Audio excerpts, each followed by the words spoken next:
Hello and welcome to SLE Equipment here in Nashville, Tennessee. Today we're doing the instructional video for this 8.5 by 24 foot long with 8-foot porch concession trailer. As you can see, it is black with the blackout trim. Good looking combination there. Alright, first thing we're going to go over is power supply. So before hooking your trailer up to power, ensure that the power supply is off, whether it be generator or shore power. Just make sure that's turned off. It is 240 volts of electricity. We want to be safe, make sure that nobody gets injured operating this equipment, okay? So as you can see here on this trailer, it comes with the extended tongue with the generator platform on the front.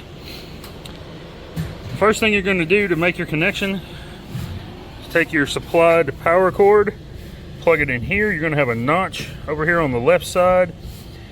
Line up that notch, push in, twist, as it is a twist lock, and then tighten down this collar back here at the back. Get that good and snug, that way it holds the cord in place properly. Next thing, you just can take the other end of the power cord and plug it into your power supply, whether again generator or shore power. All right, coming over here, we have the 36 by 36 access panel door. Gives you access into the V-nose here. You have a set of keys here hanging on the chain. So we'll kind of go around the inside of the V-nose here. Here in the corner on the driver's side, that is your water pump. There's the supplied power cord for this unit. Going on around, we have the freshwater tank, 30-gallon. And you can see this pipe here, that is the vent. Sorry about that. Back in the corner there, we have the 6-gallon water heater, 12-volt battery, electric panel here, and then this box right there is an inverter that charges that 12-volt battery anytime you're hooked to a power supply, okay? And then this here is the fuse panel for the 12-volt battery. Nice thing about that fuse panel, if one of those fuses blows, then a light will light up next to it indicating which fuse has blown and needs to be replaced. All right.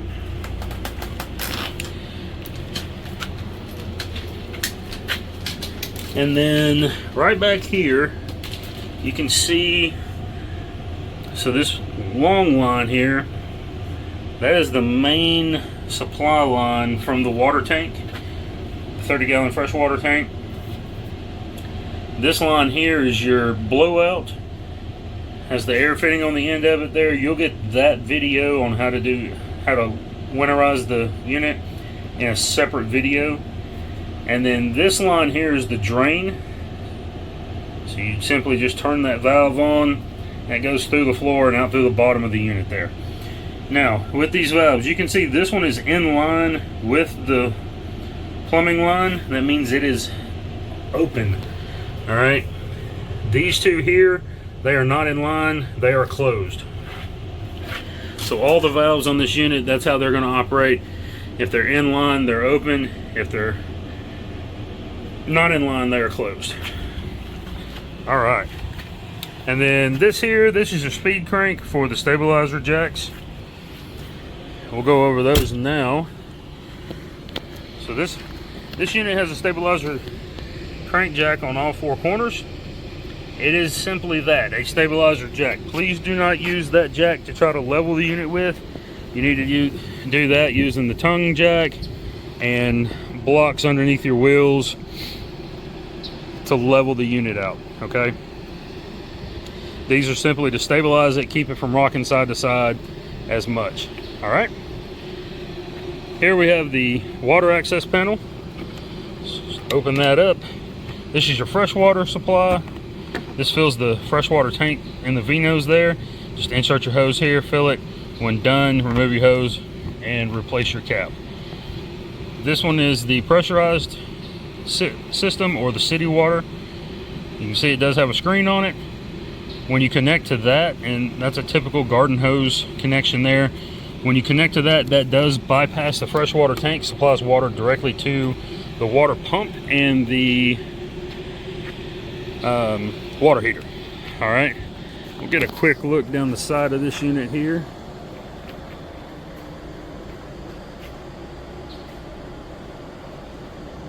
All right, coming on down, next up we have the wastewater drain. So this has two caps you can utilize. This one here is for typical garden hose fitting, and then this one here is a 3-inch fitting. You can buy a 3-inch hose at any RV supply store. Simply remove whichever cap for the size hose you're going to use, connect your hose, and then pull this valve out to this right there. That opens it up and allows the contents of the waste tank to drain. Once complete, close that up, remove your hose, put your caps back in place, you're good to go. Coming around here, you see the mag wheels, and these are sitting attached to two 5,200 pound axles here. One thing I want to note on these axles, in behind this cap here, you do have a grease fitting, and you're going to have one of those on all 4 wheels, both on the driver's side and both on the passenger side. Once a year, or I'm sorry, once every 10,000 miles or 1 year, whichever comes first, you'll need to remove that cap, connect a grease gun to it, to that grease fitting. Just lube those bearings up good, that way it keeps the hubs and bearings in proper working order. Okay? We will go on around, give you a look at the porch on this thing. You see that 250-gallon patio smoker sitting on it. All right. So it does have the side entry step, no gate here, and then same thing on the other side, step, no gate. Come on around the back.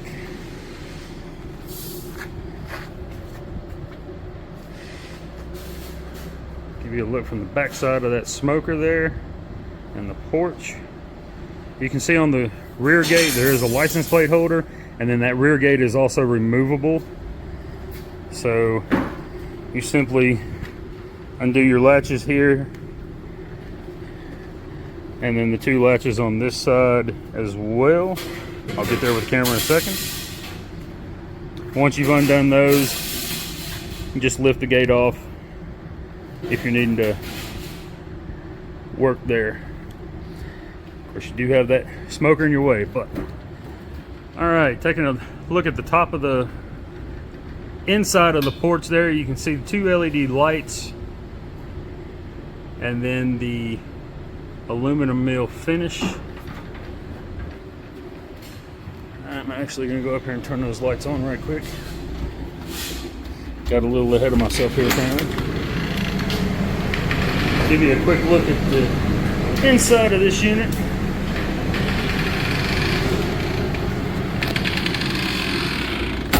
All right. And we'll come off the passenger side.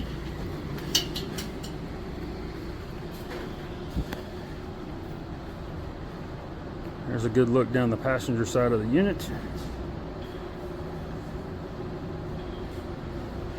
One last note on the porch here.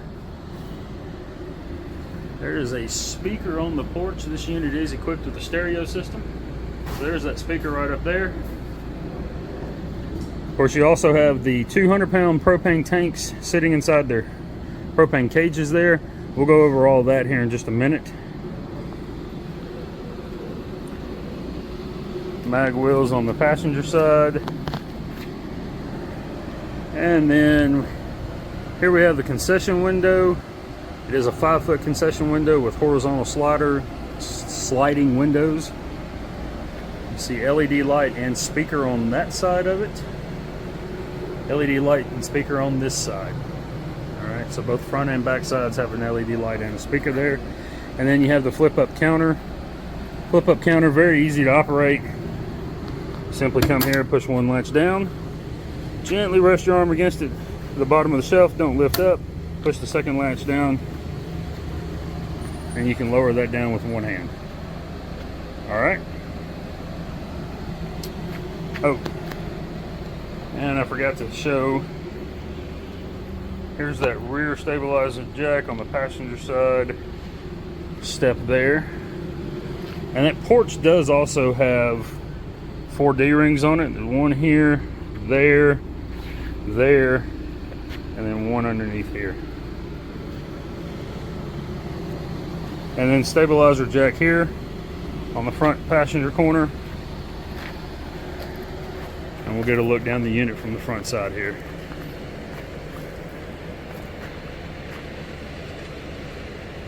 All right. So, to the gas system. It is the most dangerous system on this unit. However, when used properly, proper precautions are taken, there's nothing to fear with this system, okay? Oh, one last thing here on the porch. Do have an electrical outlet there. So go ahead and test that. Show you that it works. 2 lights. It is on. Alright, so we're going to go inside the unit first before we do anything with the gas. Because first thing we need to do before we turn on any gas, make sure that this concession window is open. You can see it is. Second thing we're going to do is turn on the exhaust hood. This unit is equipped with a 4-foot exhaust hood on it.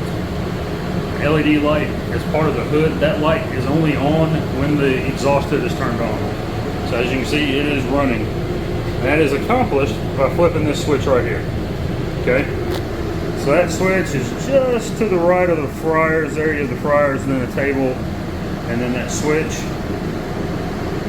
Plenty of wall outlets down there. Alright, so now we've opened up our concession window, turned on our exhaust hood. Next thing we're going to do is we're going to check and make sure that the off, any of the knobs on our appliances are in the off position. Right? So once we've verified that, and I would tell you normally you're going to verify that the pilot light knobs are in the off position as well. On these fryers they have manual pilot lights, so you want to make sure that those are in the off position too. I don't have them in the off position because they are already lit,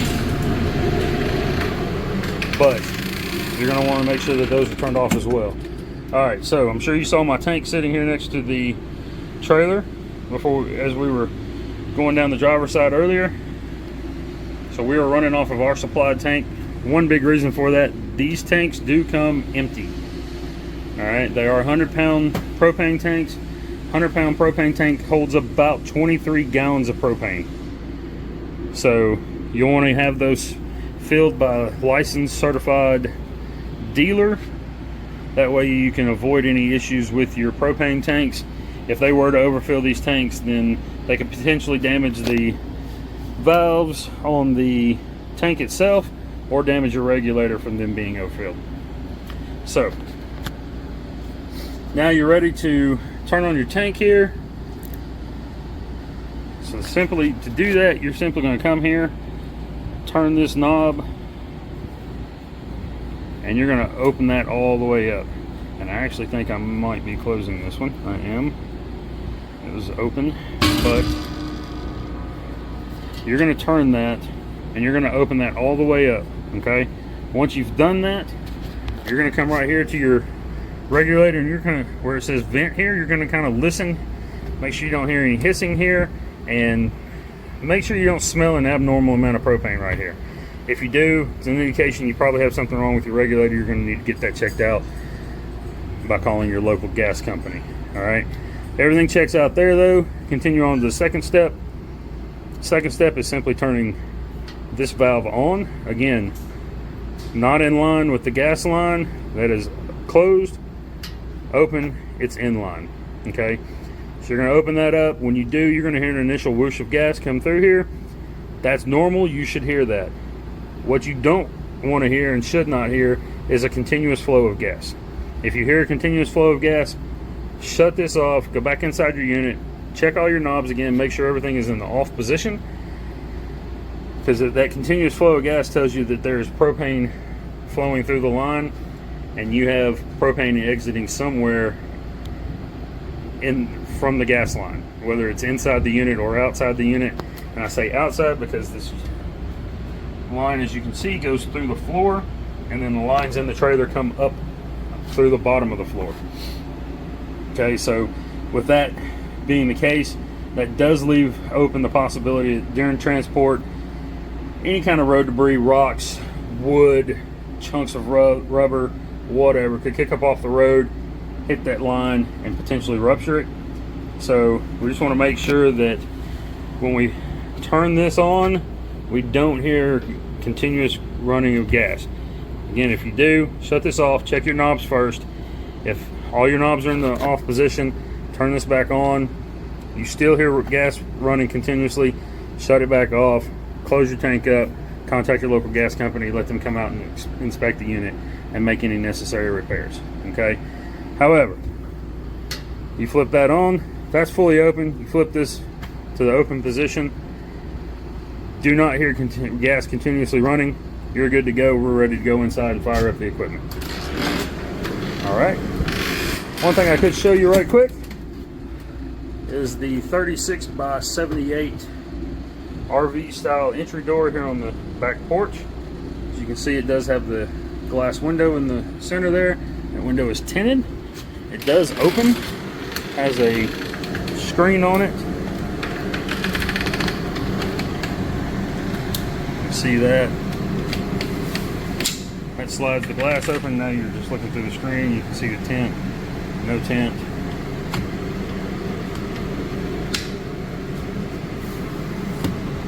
Close that back in place. Alright, this is unlocked, locked. Show you that there. And then you have the screen door here as well. So you can have that screen door open. And this piece here does slide over to close that up. So if you have the screen door open, it does not allow bugs to get in with that being closed up. Alright. Alright. So this unit comes equipped with two 50-pound Royal fryers, as you can see here.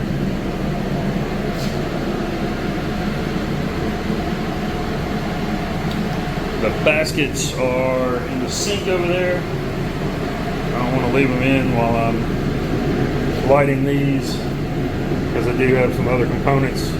The legs are sitting in the bottom and they're wrapped in plastic. Alright. So this is a two-hand operation to light this. But you can see there on your pilot light you have off, pilot, and on. Alright, and anytime they're lined up with that little red dot there, whichever one is lined up, that's the one position you're in. So right now you can see we're on. However, to light this, you're going to turn this to where the L on the work pilot is lined up with that dot. And then you're going to take and you're going to push this button in and hold it. First time lighting it, it can take 30 seconds to a minute, sometimes a little more depending on how temperamental they are. But press and hold that button. While you're holding that, after about 30 seconds, take your barbecue stick lighter, reach right up here, light it until you see the blue flames there, while you continue to hold that pilot button in. Okay? Once you see the blue flames there and it's staying lit on its own, while you're still holding that pilot light, I usually count to about 20 to 30 and then slowly release the pilot button. Once you've completely released it, then you're just going to turn this knob over to the on position, and at that point now you're ready to use the fryers. So we're going to go ahead and turn these on and demonstrate. There you can see the flames. Turn those off. Alright. And both of these work the exact same way. You see that pilot button is on. we'll go ahead and demonstrate this.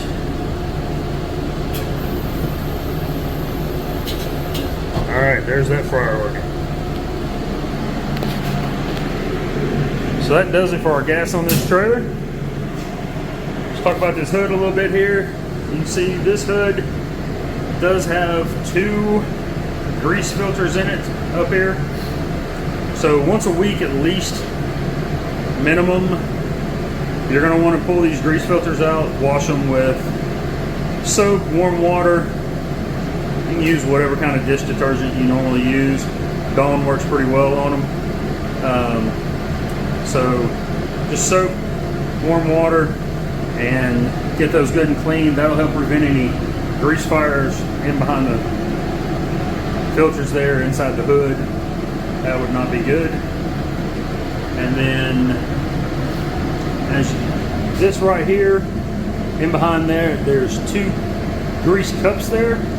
1 cup mounts here on these 2 prongs. Grease flows out there. This is a new style hood that Larkin has designed specifically for food trailers. The other cup is going to mount right there. That's where the grease will drain out there.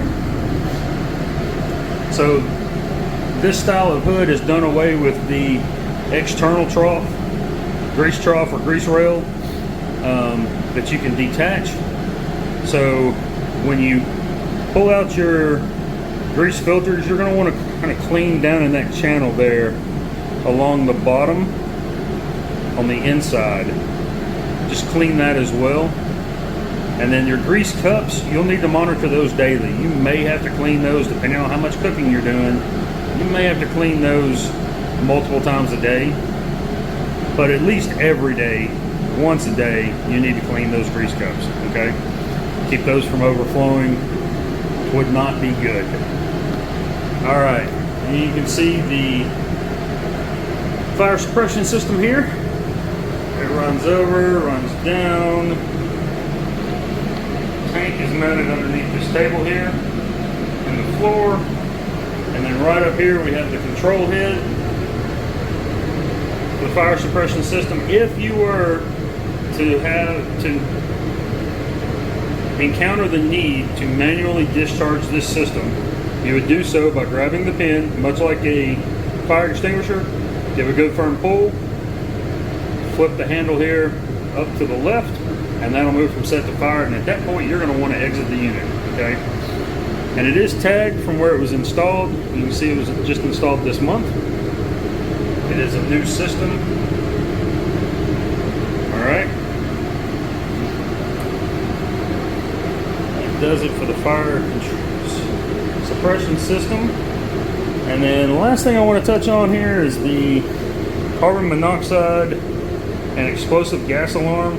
We attach these on every unit that we sell that has gas to it. So as you see right now, it's showing all zeros. Here in a moment, it'll show 1 0, and then it'll flash to an LB. LB simply means low battery. I don't put the batteries in these because the battery would run dead before anyone ever took possession of the unit if I did. So one thing I will show you here on the back side here, this plug does come out. So you could have this mounted anywhere up on the wall here as long as the cord reaches, and then have it plugged in to whichever outlet. You don't want it right on top. It's coming down here would probably be a good idea, or you can leave it plugged directly into the wall like it is there, okay? Dealer's choice on that. There is a mounting kit on this side and behind this cover. Simply pull this down, that cover comes off. The battery mounts on this side, and then the cord for this plug is in behind here on this side. All right, and you can see the 2 holes where that unit mounts on the wall there and there. So if I leave it plugged in while I'm doing this video, it'll chirp incessantly. It just gets on everybody's nerves, so we're not going to do that. All right, let's take a look around the rest of the unit here. So as you can see, this unit has the table here. There's a 24 by 30 table. It's built-in. And then coming on around, you You have the built-in countertop here, hand wash station, 3-bay sink, cabinet doors that go into the V-nose. Let you see that right quick. You see there, it just looks into the V-nose, gives you access there. And then on this side, you can see the water heater right there. You may be able to plug that water heater in from here. A little bit of a reach depending on how long your arms are. And then coming on around, stainless steel countertops continue all the way down to the back of the unit there. Alright. It does have a speaker inside here. And then the stereo system is right here behind this nice little cover. Go ahead and turn that on. Demonstrate that for you. We want to go to its center. See if we can find a station here.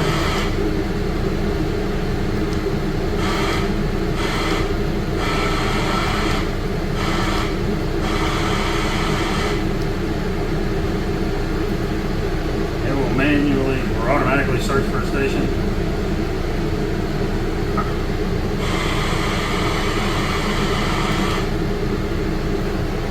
We'll switch it to Bluetooth and hook up to it right quick. So while I'm doing that, as you can see here, this unit does have cabinets up top, just for overhead storage.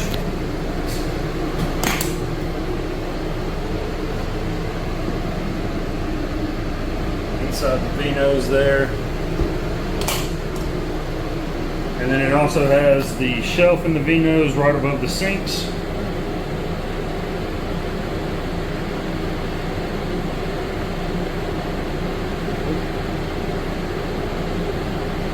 That's not what I'm looking for.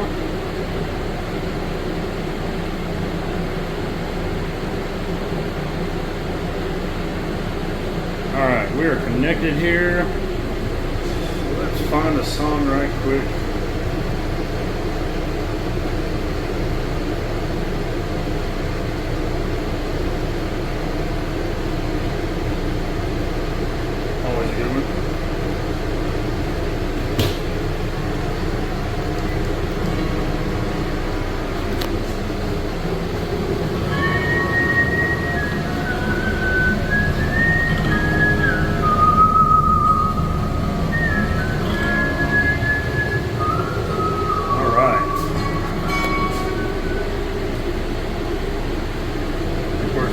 See there, it's telling me that it's paused now, so.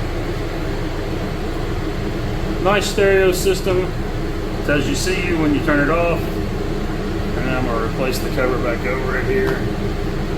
Alright. For the water on this. So first thing, before we plug in the water heater, first thing you want to do is come here, turn on both sides, hot and cold. This switch here is your on-off switch for the water pump. You want to make sure that that's on before you turn your water on. If you don't, you'll know in a moment because it'll quit flowing water. You see that continuous steady flow of water? That's what we're looking for there. That tells us that our water heater is full. Once we see that, so now we're ready to let that water heat up inside the water heater. But I'm going to go ahead and demonstrate a temperature here.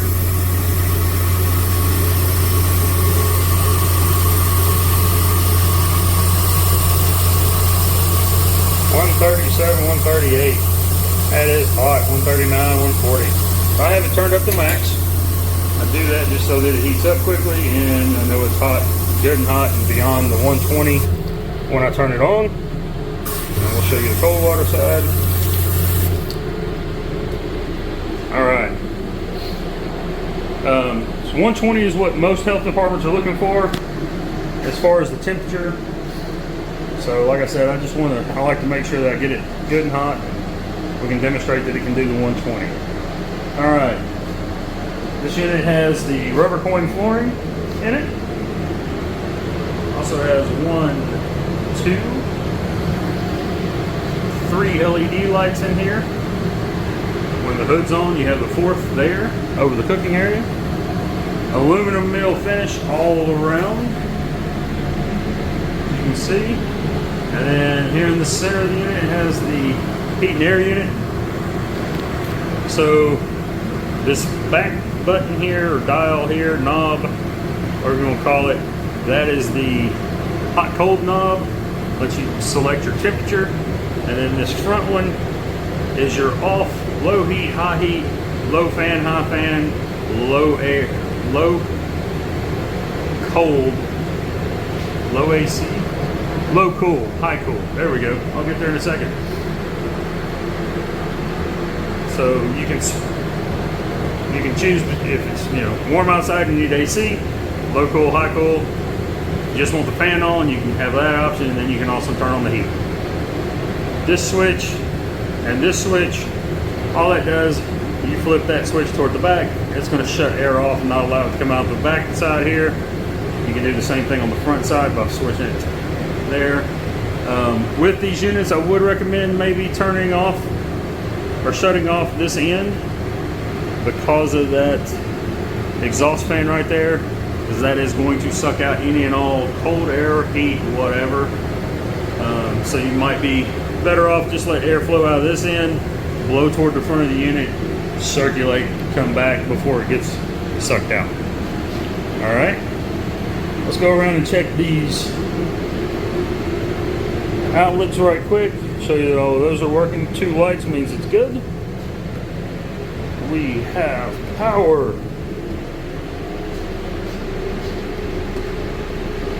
Two lights. 2 lights. Sorry for the shoddy camera work. 2 lights. And we'll come back here. 2 lights there. Alright. Over here on the wall next to the door, we do have the 3 light switches. They control the lights for inside the unit, on the porch, and then the 2 lights, one on either side of the concession window there. Alright, so end of the day, we've sold a lot of food, made a ton of money, we're ready to shut down, clean up, go home. Alright, so first thing we're going to do is shut down our gas. The gas on this unit, you're going to shut down in basically reverse order of how you turn it on. Okay, so first thing you're going to do is come to your fryers, reach down here and make sure your knob is in the off position, and then come down here, push in, turn until you hit that pilot position, and then turn some more. Now it's in the off position. You can verify that, just simply look up, make sure that pilot light is out.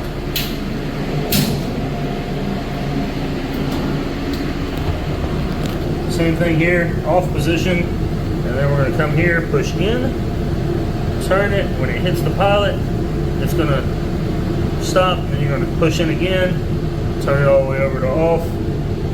That's in off position, pilot light is out. That's what we're looking for. Alright, once we've done that, we're going to come out here, we're going to go back out onto our porch, and we're simply going to close this knob off, closes that valve, and then you come here to your tank, make sure that that's in the off position. I'm gonna go down here and turn mine off for a moment.